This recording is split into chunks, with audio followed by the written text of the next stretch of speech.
We've talked a lot about the offensive line for this team. We've talked about the quarterback, the possibility of the extension and the ways in which that will create cap space for your Cowboys. We've even talked about the idea of getting an extra, or maybe not even an extra, but getting more firepower on this offense. But this really what was the tip of the spear for this team, at least to the beginning of the season last year, was the defense. And what mattered greatly was the play of certain players, certain individuals. And one of those was Leighton Vander Esch. Right, the defense played exquisitely, and that linebacker core matters in the way that this goes. Leighton Vander Esch, in addition to Donovan Wilson, right, one of your safeties, who kind of in times, play that role where you would kind of play down as a pseudo third linebacker at times. Both of those guys are free agents, and so that's the spine of the defense, man. That matters, especially when you talk about run stopping, which they weren't great at, but I imagine would be a lot worse if you did not have the play that you had there. As well as just making sure that the defense coalesces and forms together. So with those guys as free agents, you have some questions to ask as the Cowboys. So let's play around with this, CA. How's that sound? Sound like a plan. Not KG notice. Mm-hmm. I'm aware. I'm using the right words for right now. We'll figure out if that keeps going. It's a Thursday. Boy, isn't it? Actually, texting truckwreck.com text line. Does it feel like a Thursday to you? And I feel like a lot of people know what I mean. It feels like a Thursday to me, boy. Mm-hmm. I mean, and you fought that traffic. That's what I'm saying, man. That wore you down, man. We was planning the show, got in the car, and I was like, "Oh man, really?" And then you're going 3 miles an hour. Oof, hated it. But yes, Leighton Vander Esch, he, was on paper playing a 1-year, $2 million contract. Yeah, everybody thought he was going to be gone to the Houston Texans last year about this time, but he re-signed for 1 year. But here's the deal.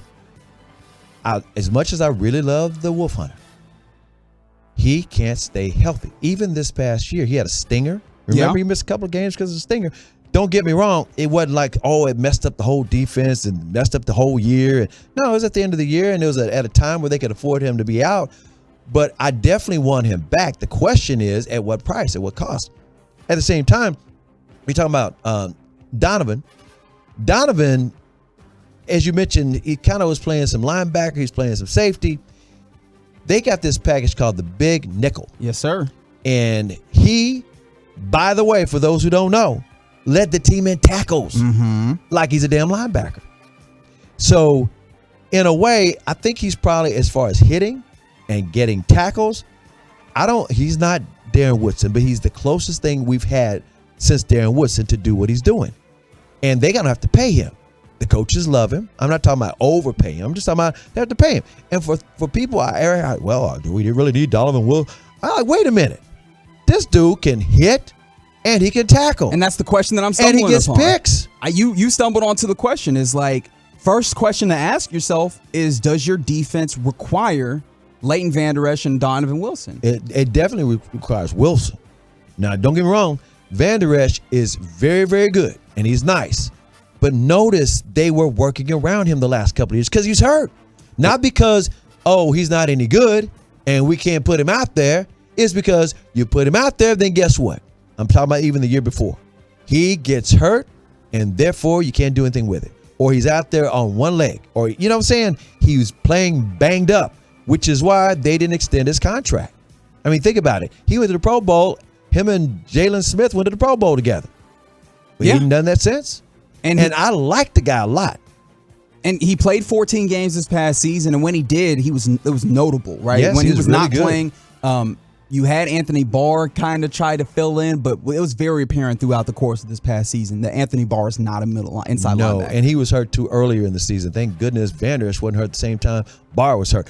There was a couple of times where we really needed Barr. In fact, against the Minnesota Vikings, the team he used to play for, he's scratched, injured, had a hamstring. So I'm not expecting anything out of Anthony Barr. He wanted to come down here a couple of years ago. This is like too late. We got Anthony Barr. He wanted more money at the time. He got the money that he wanted this particular year, but no, he can't give you 17 games. It's like all he is reputation right now. Okay, so if you're in this place where I don't think Anthony Barr returns, like just based off his plays. And George Edwards, his sponsor, is gone. That's a good note as well. If Leighton Vander Esch is in a place where you feel like he is not an absolute necessity for your defense to go, especially if seeing as it doesn't seem like those negotiations are close enough. Now, of course, what does Jerry always say? Deadlines make deals, and maybe Correct. once we get closer to that place, that deal gets closer together. But That's how he got here last year. I swear to God, I thought he was going to the Texans. so if in the event that you're not bringing Leighton Vander Esch back, there's a few things that you can do, right?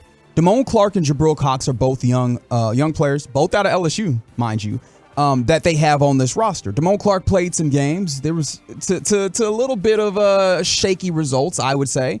Jabril Cox honestly didn't see the field very much, which was very odd to me. Well, Bobby Belt was saying earlier today, there's talk in the building. They don't care about him one way or the other. He doesn't do anything for them, which is why he spent a lot of time on the practice squad. He had a hell of a year at LSU, and when he was a rookie, he was looking really, really good till he got hurt. And when he looked really, really good, he knocked, what's the $40 million quarterback for the Giants' name? Danny Dimes. Daniel Jones. He knocked him into next week. Remember, he was trying to go for a touchdown, and Jabril Cox said, "No, you're not." And he didn't know who the hell he was. He turned into Tua for a minute. Just saying. And it's that's one of the reasons why I'm like, it's kind of amazing that he did not find field time, and it didn't seem like he's not the same guy no more. Seemed like he I don't know what the deal is. Yeah, that he was great at LSU. Yeah, I thought he was a steal. It seems like the team, the coaches themselves are kind of pointing to the idea that those two guys themselves alone will not, suffice for you. So what can you do? Micah Parsons, it seems like he is entirely an outside linebacker, defensive end type, right? Yeah. It doesn't seem like it's smart to try and move him back and let him play linebacker. Can we mention this for a second? Yes. He don't care where he plays because he's fearless. Oh, he'll do whatever. He just love playing football. He'll do whatever it takes. He's one of those dudes. And he can line up wherever he wants because he's got the high football IQ. But understand this: his agent wants him to be known as an edge because that's where the money is. Yeah. And the Cowboys would love to call him a linebacker so they could try to lowball him. It's kind of like when the New Orleans Saints were trying to tell Jimmy Graham. Jimmy Graham. You're not on the same page. Tight end he said, "I'm a pass catcher." No, you're tight end. I'm a pass catcher. No, I'm a tight end. Yeah, that 3% goes a lot further if you're representing an edge. But if that's the case, right? He's not playing linebacker. You have now just two options. You go get a veteran, and of course, you can mix these up, right? You might get a free agent and go and draft a guy, but when it comes to you are trying to fill that spot primarily. Bobby Wagner, come on, man. Give Bobby Wagner his money. Bobby Wagner is out there. Give him his money. Who just got released just today that my brain is now forgetting already as a middle linebacker. It'll come to me. The guys like Bobby Wagner that are out there, clearly really good players. And he played, I think, every game except maybe one. And he was still really good. All them tackles. But the reason why he is no longer with the Rams is because of the money that he made. Exactly. In other words, to me, Stephen Jones, he got his money. I want to say he got a $20 million signing bonus. He's got his money already. So it's not like he wants another $20 million. You just make a good deal with him. Because he wants to play with Dan Quinn. He might want another $20 million, though. Oh, well. Well, I mean, maybe not 20, right? That's... I don't know that linebackers are you're older, that, man. but You're in your 30s now. But the way that he played, right? Don't get me wrong. I'm with you, right? And then Levante David is the other you. one that the Bucs just basically let go of.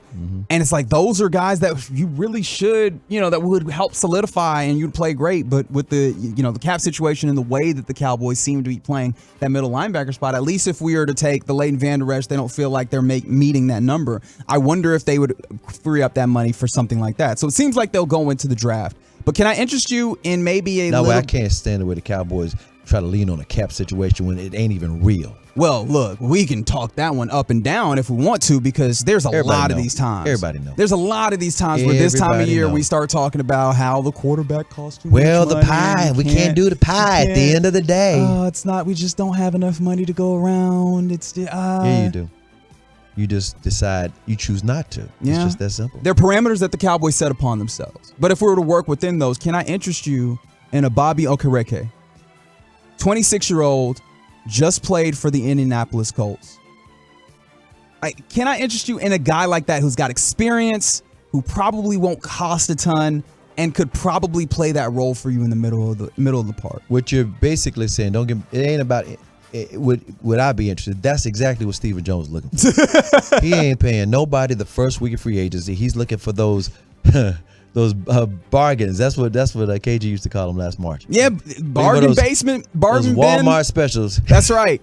He's looking for great value. The great value free agents. Other if one, if it says great value on it, he'll buy it. Stock up. all right, here we go. Great value. Look, I wanted to start talking about some of the free agents that are out there. Someone on the truckwreck.com text line mentioned Floyd, mentioned Justin Hollins, some guys that played well last season that might be on the cheap. And then I go to the Twitch. I love the Twitch. We've got a Twolo in here right now, yes, just hanging do. out saying hello. And you know who I see in there, CA? Who? A gentleman named Kevin Gray Sports. He ain't got nothing else to do. You're not at work right now. Kevin, put your devices down. You're supposed to be on vacation. I mean, he's making good points because that's what he does, right? Kevin Gray, I love working with him because he'll do something like this, right? It's better to be tagged as a linebacker than a defensive end, at least for this season, because that franchise tag will be higher. You're a junkie. But my God, man. KG, you are hooked on opioids called sports. Are you serious? That's incredible. KG, you still got a weekend to go, man. Enjoy your family. Unbelievable. He's a beast. What was I talking about? I don't even know what I was talking about. I just looked up and I was like, you're talking about those great value specials that KG loves to talk about because that's the only thing Stephen Jones is interested in. He's never going to pay top dollar for a free agent. It's got to be great value. His car is parked right out front of Walmart right now, Stephen Jones. And so he takes care of Walmart because Sam Walton's from Arkansas too. Yeah, those are fellow boosters. Uh-huh. Actually, I don't know if they're allowed to be boosters, are they? The Cowboys? No. Okay, fantastic. But yeah, it's just the way that I'm thinking about it. I wonder if that is the route that the Cowboys will go, where they end up with maybe like one of those value free agents that can help be that leader in the linebacker room, and then maybe you might add get to lucky. Jaron Curse was that same guy. Yeah. And Jaron Curse, I kid you not, is a big leader, huge leader in that locker room. He's the kind of guy that you want on every team. Seriously, he commands the room. And he backs it up. That man played through all kinds of injuries. I don't know how he would lift his arm over his shoulder half the season. Jaron Curse is a beast.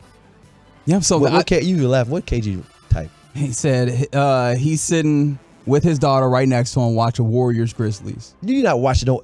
She ain't watching that. You might be. She ain't watching that. And you listening to us. I appreciate the Twolo. Unbelievable. Your daughter, she better have her tablet in her lap. And watching some Dora the Explorer or something. Yeah, she's watching the Octonauts or something. Ain't no way she's listening to us talk about linebackers. Or watching the Grizzlies. Unbelievable. He's really. I'm sorry. On vacation. Unbelievable. Kevin Gray refuses to stop working. He's a beast. And this is why when Kevin Gray is on the air, it's some of the best radio you can. Yes. The Right. The man's got knowledge. That's right. The Get Right. Because he never quits. On 105.3 The Fan. To this day.